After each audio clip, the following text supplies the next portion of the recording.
I'm excited to see someone else take a stab at storyboarding next week. So the first part, I don't have much to comment on. The art is always polished, it's composited well. I will point out, however, the variety to facial expressions. Spiral eyes, blushing, you got everything. And I think it's a really easy aspect to overlook.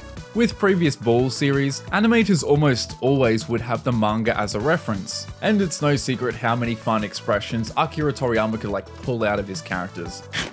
So for an anime original series, there's a slight uphill battle. It's a bit more of a challenge to keep things fresh. But honestly, my main praise point is the direction by Takao Kiriyama. Up to this point, the only thing Dragon Ball he had his name stamped on was about 7 episodes of the Heroes anime. So on paper, you wouldn't really expect much, but he really hits the mark. There's a distinct atmosphere consistently to every little area. Whether a bedroom, the hotel, or the town itself. Every place is lit up and coloured in a way that feels different from the area we were just at. It's never visually stale. Also on that point of lighting, the colour design for this shot of the room really stood out to me. It's pretty grounded, which is a bit different for Dragon Ball. I think looking back to whether Z or Super, it had somewhat of a stylized palette, so this is a little different. But kinda back to the whole lighting and colour thing, there's a lot of attention paid to the actual design of it. So when the sun's rising, there's a purple tint to the skin. And it's one of those things that sounds obvious, doesn't anime always do that? But nah, not really. Flick back to GT episode 5, which feels fitting considering the plot similarities. You have these beautiful pink backgrounds, but the characters are just painted with their same standard skin tones. It doesn't really reflect the environment they're in. They also remain the same when they're inside the house or outside when it's nighttime. Everyone's still brightly lit up. But back to Daima, and you can see that extra attention paid to environmental lighting. And it's consistently spot on. Even when they arrive traveling around in the ship, the base skin color is sort of muted and there's this pinkish bloom effect. It's so good. And I know some will simplify that down to, oh, that's because of layer technology. Computer do all the work. But this is 100% to do with direction. Take Z episode 201. When Gohan's flying in the sunset, that standard pinkish color is swapped out with more of a saturated orange tone. It's a nice eye to detail that often goes unnoticed. And that also goes for featuring a day cycle again. We appear in what I presume is midday, then go through afternoon, night, and morning. Now flicking over to the animation side, like the last one, there's not much to break down in the first part. Although this little fight scene by Sanda is nice, angles like this are usually harder to animate compared to something like front on, at eye level. So great job there. Also, nice touch with the slight camera movement. Ever since Daima was announced, he's been teasing his involvement, which I've personally been really looking forward to.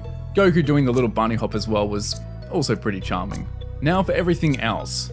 I've talked about Toriyama's choice of designs briefly before in the trailer review, saying they kinda throw me a bit back to works like Kawa, except if they were morbidly obese. Looking back though, it low-key kinda reminds me of that Cyclops design he did for Dragon Quest. Even the weapon choice is sorta similar. There's also the random Kappa inspired design, a well-known creature in Japanese folklore which seems to have made its way into a lot of anime. Now with the Barfight, where do you start? To summarize it, I would say it brings this fun twist of action and comedy. I saw comparisons actually to Jackie Chan's work on Twitter, and I guess the light bulb just went off and shattered, and I was like, yeah, that's exactly it. I think the charm to his fights for me was building combat around humorous but also unusual elements, like using a fridge door to take someone out, or a stool in the middle of a fight. And you do have that concept here. Goku doesn't just eat then go, alright, let's fight now. He's munching down while everything happens. He uses stuff like plates to block and counter. It's so fun. And I mean, knowing the ties Jackie Chan's films had to the literal concept of Dragon Ball, it's completely fitting, and it really makes me wonder how much of this was Toriyama's own ideas. But to the animation breakdown specifically, the character weight is expressed well through animation. Notice how much the body is dipping to the side as he walks. Small detail, but goes a long way. Even the framing by cutting part of him out, it further emphasizes the size of this dude. This cut looks simple on the surface, but it would be pretty tedious to animate. Like all up, there's about 29 separate things moving. There's all the food, like even the sauce is animated. Then there's about 5 plates, 2 characters, then on top of that, a table, then a cup with water falling out.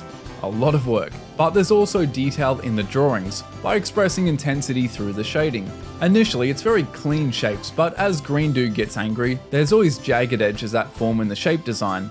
For the impact, it's very Z-esque. Reminds me of the Seigasha formula by animators like Tomokichi Takeuchi, Naoki Tate, Kazuya Hisada, Masahiro Shimanuki, where there's a hold for big actions, and any movement is segmented to a specific body part. So it's just a hand and arm that move, everything else stays still. Again, when Glorio blocks the punch, it's just their arm shaking. Then put that on a short loop. Drawings are solid as well. I like how Glorio really sinks his fist into him by having all this skin overlap. Good flow to the posing, strong line of action. This part, presumed to be by Shuichiro Manabe, he animates motion in a very snappy way. Like look how wide the spacing is for some of these shots. Nice follow through with the hair as well. Lively movement, like by adding a spin in. Non-linear motion, instead of dodging and just jumping straight forward, Goku moves under the attack, does a leg sweep, gets the opponent off balance, bounces off his right foot, then brings it around with another kick. Then add a small rotation, and trust me when I say, little actions like this do add to your workload as an animator. And of course, you have to have a good grasp of how this character moves in 3D space. This cut is also pretty quick, but there's a lot that goes on. You got the nose punch, a hit in the throat, and an elbow for good measure, then a big shaky punch at the end. Overall, just a fun bit of action. Man, if low-key stuff like this is executed so well, I am definitely on that hopium for the key battles. Also, about those eye catchers I almost forgot to mention, they're animated by Takumi Yamamoto, who's quickly becoming one of my favorite regulars. His lively animation style brings so much life to characters. It's interesting though how much Nikatsu corrects the second one. Anyways, these are definitely my favorite eye catchers I've seen out of post-90s Dragon Ball. But with that, wraps up what I had to say about the visuals in regards to Dragon Ball staff lore. In the first episode, I mentioned about Hideki Nagashima, an animator who worked like on one Z episode and never returned to the franchise until now. But there's also another one of those guys this episode, Takahiro Fuji, who coincidentally just happened to work on that exact same Z episode, 175. Even though that one was a Seigasha episode, it seems it needed a few extra hands, so Toei sent about 5 of their own in-house staff, 3 of which who had never worked on Dragon Ball before. But with that random final piece of information, that's all I had to say. I really enjoyed this one quite a bit. But yeah, thank you for watching, and thank you to my patrons, and I'll see you later.